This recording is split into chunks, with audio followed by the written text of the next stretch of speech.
How to fix YouTube short black screen problem. So for that you have to come to your home screen.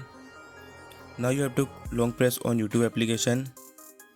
Then you will see a option called app info. Now you have to click on this app info option.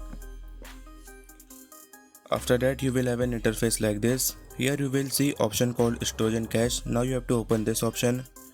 And now you will see an option called clear cache. You have to clear cache in your YouTube application. Then you have to come back. And you will see option called force stop. Now you have to force stop your YouTube application. So after that you have to come to your phone home screen. Then you have to open your Play Store or App Store, whichever you use. After that you have to search for YouTube. And you have to see for any update in YouTube. If there was an update, you have to update your YouTube application. After that your problem will be solved. So that is how you can solve black screen problem in YouTube Short.